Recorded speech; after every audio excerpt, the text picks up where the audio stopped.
नमस्कार, जोहार। झारखंड का एकमात्र सरकारी न्यूज चैनल क्लीन न्यूज में आपका स्वागत है। समस्या किसान से जुड़ा हो या हो पारा शिक्षकों का मुद्दा, हर खबर पर होगी हमारी पैनी नजर। सभी खबर सिलेक्टेड और काम की है, तो वीडियो के अंत तक बने रहें। साथ ही आप न्यूज को किस गांव या शहर से देख रहे हैं, हमें कमेंट में जरूर बताइए। आज का लाइक हम 100 रखते हैं, उम्मीद है कि आप इसे पूरा करेंगे। और रोजाना पंचायत चुनाव का अपडेट पाने के लिए चैनल को सब्सक्राइब कर बेल आइकन को प्रेस करें। तो चलिए जानते हैं आज का मुख्य समाचार। सीबीएसई 12वीं बोर्ड परीक्षा पर सरकार लेने जा रही है बड़ा फैसला। सीबीएसई 12वीं बोर्ड परीक्षा 2021 पर बड़ा फैसला होने जा रहा है। केंद्रीय शिक्षा मंत्रालय छात्रों को होम सेंटर यानी अपने स्कूल से सीबीएसई कक्षा 12th बोर्ड परीक्षा 2021 में बैठने की अनुमति देने पर सहमत हो गया है। सीबीएसई कक्षा 12वीं बोर्ड परीक्षा 2021 को रद्द करने की बढ़ती मांग के बीच सीबीएसई कक्षा 12th के छात्रों के लिए यह खबर अच्छी है, क्योंकि सीबीएसई कक्षा 12 की बोर्ड परीक्षा 2021 के लिए उपस्थित होने वाले छात्रों को परीक्षा केंद्र के रूप में अपना स्कूल मिल सकता है। सीएम हेमंत सोरेन का केंद्र पर बड़ा हमला। पीएम नरेंद्र मोदी हमसे बात करके अपनी टीआरपी बढ़ाते हैं। नरेंद्र मोदी वर्सेस हेमंत सोरेन। झारखंड के मुख्यमंत्री हेमंत सोरेन ने एक दफा फिर केंद्र सरकार पर निशाना साधा है। गुरुवार को निजी न्यूज चैनल से बातचीत में उन्होंने कहा कि केंद्र सरकार ने संकट की घड़ी में राज्य को उनके हाल पर छोड़ दिया। उन्हें ऐसा लगता है कि प्रधानमंत्री नरेंद्र मोदी पॉलिटिकल टीआरपी के लिए राज्य के मुख्यमंत्री से फोन पर बात करते हैं। उनके समक्ष मुख्यमंत्रियों को न तो अपने राज्य की समस्याएं रखने का समय दिया जाता है और न ही कोरोना संक्रमण को लेकर चर्चा के दौरान प्रधानमंत्री की ओर से स्पष्ट समाधान बताया जाता है। अब स्नातकोत्तर विषयों में भी घंटी आधारित शिक्षकों की होगी बहाली। शिक्षा विभाग जल्द लाएगा प्रस्ताव, मिलेगी सैलरी। राज्य के विश्वविद्यालयों में अब स्नातक की तरह स्नातकोत्तर विषयों पर भी स्वीकृति पद के विरुद्ध घंटी आधारित सहायक प्राध्यापकों की नियुक्ति की जाएगी। इससे संबंधित प्रस्ताव पर मुख्यमंत्री हेमंत सोरेन अपनी सहमति दे दी है।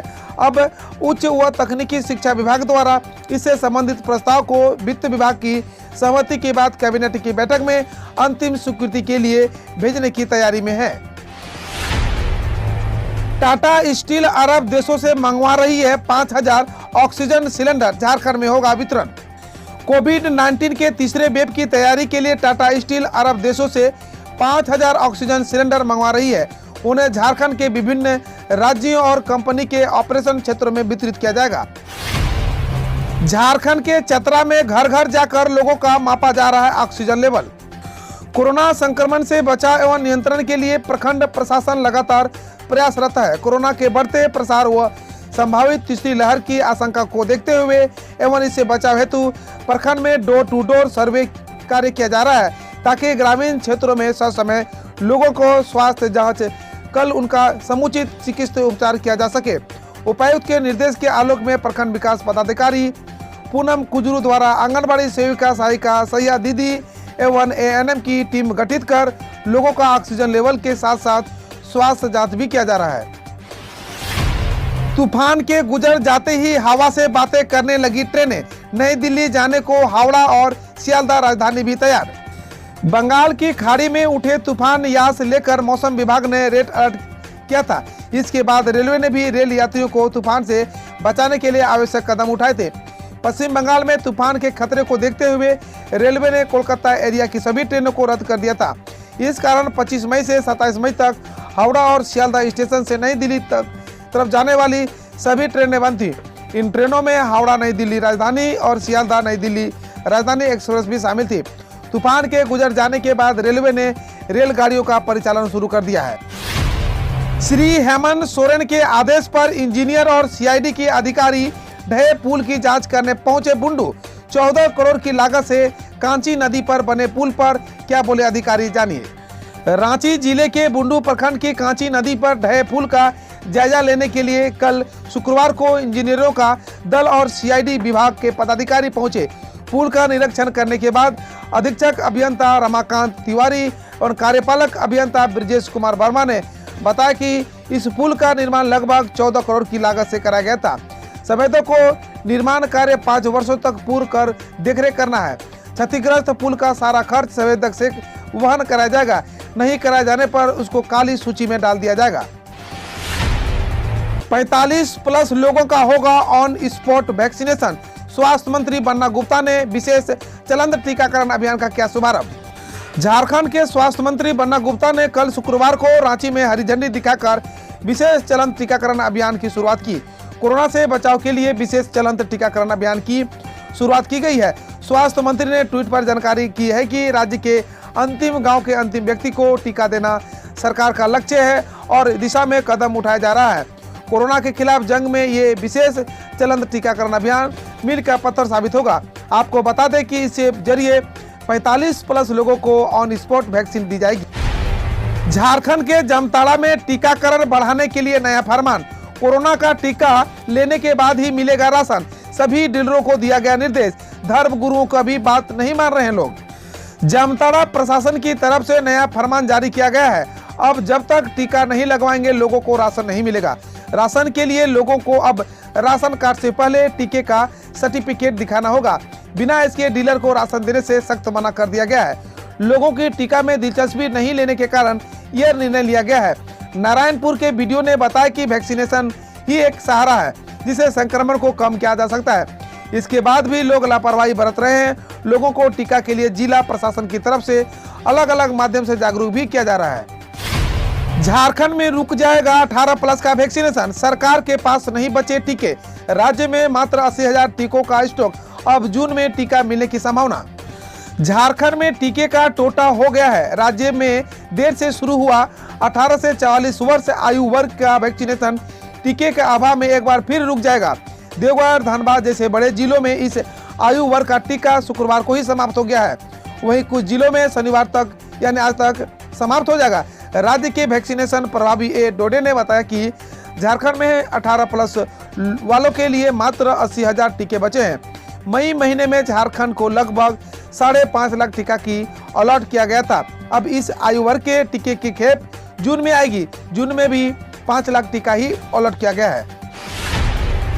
मौसम विभाग ने यूपी, बिहार के लिए जारी किया रेड अलर्ट। जानिए किन जिलों में भारी बारिश की आशंका।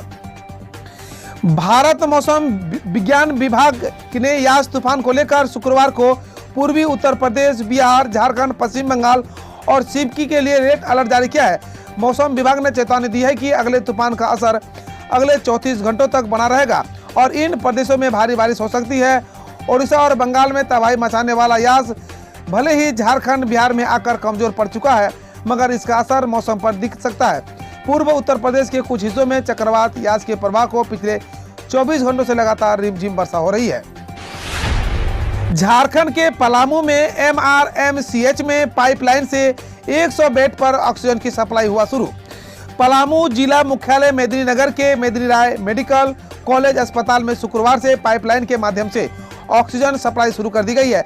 शुरुआत में GNM वार्ड में 100 बेड पर पाइपलाइन से ऑक्सीजन सप्लाई प्रारंभ की गई। अगले कुछ दिनों से 500 बेड तक ऑक्सीजन सप्लाई प्रारंभ कर देने की तैयारी है।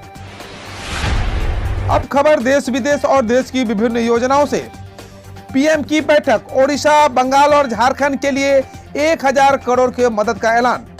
प्रधानमंत्री कार्यालय ने कहा कि पीएम मोदी ने चक्रवात से प्रभावित लोगों के साथ पूरी एकजुटता व्यक्त की और आपदा के दौरान अपने परिजनों को खोने वाले परिवारों के प्रति दुख जताया। पीएम ने मृतकों के परिजनों को 2 लाख रुपये और गंभीर घायल हुए लोगों को 50,000 रुपये मुआवजा देने का ऐलान किया है। DRDO की कोरोना दवा 2DG की कीमत तय। 990 रुपये में मिलेगा एक पाउच।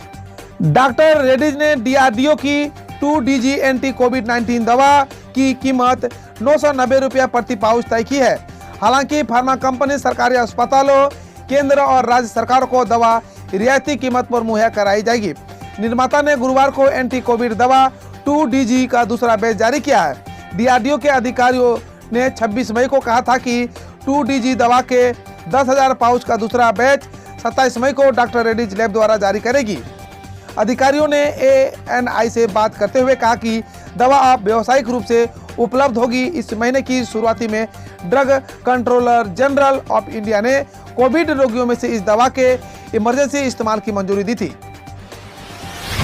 भारत यूएसए की साझेदारी कोविड-19 महामारी को खत्म करने में मदद करेगी, अमेरिका एनएस। अमेरिका के राष्ट्रीय सुरक्षा सलाहकार जेक सुलिवन ने कहा कि भारत और अमेरिका के बीच रणनीतिक साझेदारी कोविड-19 महामारी को खत्म करने में मदद करेगी। सुलिवन ने मुलाकात के बाद भारतीय विदेश मंत्री एस जयशंकर ने कहा, हिंद महाप्रशांत और अफगानिस्तान सहित कई मुद्दों पर व्यापक चर्चा हुई। कोविड-19 वैक्सीन को लेकर भारत अमेरिका की साझेदारी बड़ा बदलाव ला सकती है। यास के चलते बारिश के बीच बिहार के सरकारी अस्पताल के ऑपरेशन थिएटर में घुसा पानी। चक्रवात यास के चलते बारिश के बीच हाजीपुर के सदर अस्पताल के परिसर में जल जमा हो गया। सामने आए वीडियो में अस्पताल के ऑपरेशन थिएटर, आपातकालीन कक्ष और अन्य क्षेत्रों में भी पानी दिख रहा है।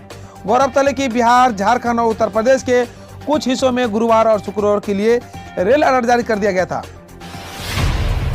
पीएम मोदी के साथ बैठक में शामिल नहीं हुई ममता, कागज देकर कहा दूसरी बैठक में जाना है। पश्चिम बंगाल की मुख्यमंत्री ममता बनर्जी चक्रवात यास से हुए नुकसान के आकलन के लिए शुक्रवार को प्रधानमंत्री नरेंद्र मोदी संग बैठक में शामिल नहीं हुई। वह 15 मिनट के लिए प्रधानमंत्री से मिली और नुकसान से जुड़े दस्तावेज देकर चली गई। बकौल ममता प्रधानमंत्री की बैठक बुलाई थी, हमें नहीं पता था, दीघा में मेरी बैठक थी, उनकी अनुमति लेकर चली गई। मायावती पर बेहद गंदा मजाक करने को लेकर यूएन संधि के एम्बेसडर पद से हटाए गए हुड्डा। अभिनेता रणदीप हुड्डा को जानवरों की प्रवासी भारतीयों के संरक्षण से जुड़ी संयुक्त राष्ट्र संधि के कन्वेंशन के एम्बेसडर पद से हटा दिया गया है। दरअसल उत्तर प्रदेश की पूर्व मुख्यमंत्री मायावती पर सेक्सिस्ट व जातीय टिप्पणी करते हुए रणदीप का पुराना वीडियो वायरल हुआ था। वीडियो में रणदीप कर रहे हैं, मैं बहुत गंदा मजाक करने जा रहा हूँ। महाराष्ट्र में कोविड-19 के कारण अनाथ हुए 100 बच्चों का गोद लूंगा, देवेंद्र फडणवीस। महाराष्ट्र के पूर्व मुख्यमंत्री देवेंद्र फडणवीस ने गुरुवार को कहा कि वह कोविड-19 महामारी से माता पिता को खोने वाले 100 अनाथ बच्चों को सहारा देंगे। उन्होंने कहा कि मैं इन बच्चों को गोद लूंगा और हर जरूरी मदद मुहैया कराऊंगा। बकौल फडणवीस ने मैं नागपुर दक्षिण पश्चिमी विधानसभा क्षेत्र से पंजीकृत प्रत्येक बच्चे के लिए भी योगदान दूंगा, जिनका मैं प्रतिनिधित्व करता हूं। दिल्ली में रेसलर सागर राणा हत्याकांड में एक और आरोपी पकड़ा गया। अब तक 8 लोग अरेस्ट। दिल्ली के छत्रसाल स्टेडियम में हुई 23 वर्षीय पहलवान सागर राणा की हत्या के मामले में पुलिस ने रोहित करोर नामक एक और आरोपी को गिरफ्तार किया है। मामले में अब तक ओलंपिक पदक विजेता रेसलर सुशील कुमार समेत 8 लोग गिरफ्तार किए जा चुके हैं। पुलिस ने सुशील के खिलाफ हत्या, अपहरण और आपराधिक षड्यंत्र का मामला दर्ज किया है। केजरीवाल का कहना है 31 मई से दिल्ली में अनलॉक की प्रक्रिया होगी शुरू। दिल्ली के मुख्यमंत्री अरविंद केजरीवाल ने ऐलान किया है कि 31 मई की सुबह 5 बजे लॉकडाउन की अवधि खत्म होने के बाद राष्ट्रीय राजधानी को धीरे धीरे अनलॉक करने की प्रक्रिया शुरू होगी।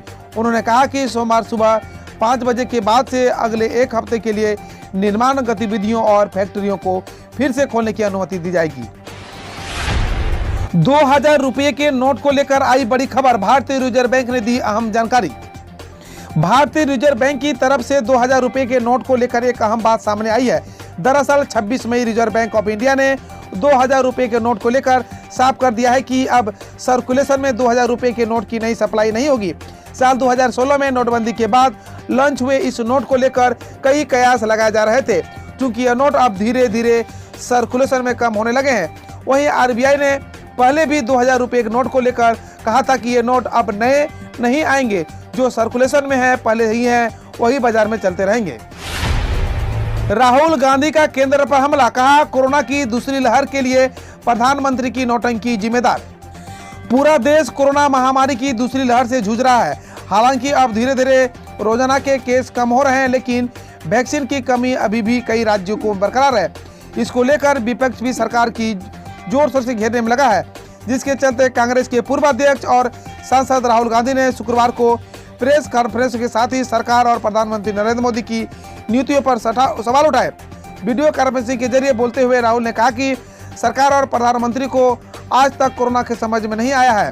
कोरोना सिर्फ एक बीमारी नहीं है, कोरोना एक बदलती हुई बीमारी है। आप इसको जितना समय और जगह देंगे, ये उतनी खतरनाक बनती जाएगी। 29 मई को बीसीसीआई की अहम बैठक हो सकता है, आईपीएल 14 के भविष्य का फैसला। आज शनिवार को बीसीसीआई ऑनलाइन होने वाली विशेष आम बैठक में आईपीएल, टी20 वर्ल्ड कप सहित कई मुद्दों पर चर्चा होगी। बैठक में आईपीएल के बाकी बचे मैचों को 15 सितंबर से 15 अक्टूबर तक के बीच यूएई में कराने पर फैसला कर सकता है। वहीं टी20 विश्व कप का मुद्दा भी बैठक में आम होगा। इसके अलावा आईसीसी टी20 विश्व कप और रद्द किए गए रणजी ट्रॉफी के पिछले सत्र के लिए घरेलू क्रिकेटों के लिए विलंबित मुआवजे के पैकेज पर चर्चा कर सकती है। बीसीसीआई अध्यक्ष सौरभ गांगुली ने शनिवार को मुंबई में बैठक की अध्यक्षता करने की उम्मीद है। सीएम नीतीश के गांव कल्याण बिघा में एक भी कोरोना मरीज नहीं। 108 पीसीआर जांच में नहीं निकला कोई पॉजिटिव। कोरोना संक्रमण को देखते हुए सरकार ने मोबाइल आरटीपीसीआर वैन की शुरुआत की है। इसके जरिए ग्रामीण इलाकों में भी लोगों को आसानी से जांच की जा सकती है। सीएम नीतीश के निर्देश के बाद आरटीपीसीआर वैन अब गांव में घूमने लगे हैं और सैंपल कलेक्शन कर रहे हैं। इस वैन से जांच की शुरुआत सीएम नीतीश कुमार के गृह जिला नालंदा से की गई। वैन कोरोना जांच के लिए सीएम के पैतृक गांव कल्याण बिघा पहुंची। यहां 100 लोगों की जांच की गई। अच्छी बात यह है कि जांच में सभी की रिपोर्ट निगेटिव आई है। गांव के लोग सरकार के इस पहल की सराहना कर रहे हैं। हम रोज ऐसे ही न्यूज लाते रहेंगे, तो यदि आपने अभी तक क्लीन न्यूज को सब्सक्राइब नहीं किया है तो पहले फटाफट सब्सक्राइब कर लें, साथ ही बेल आइकन को दबा दें ताकि कोई अपडेट मिस ना हो।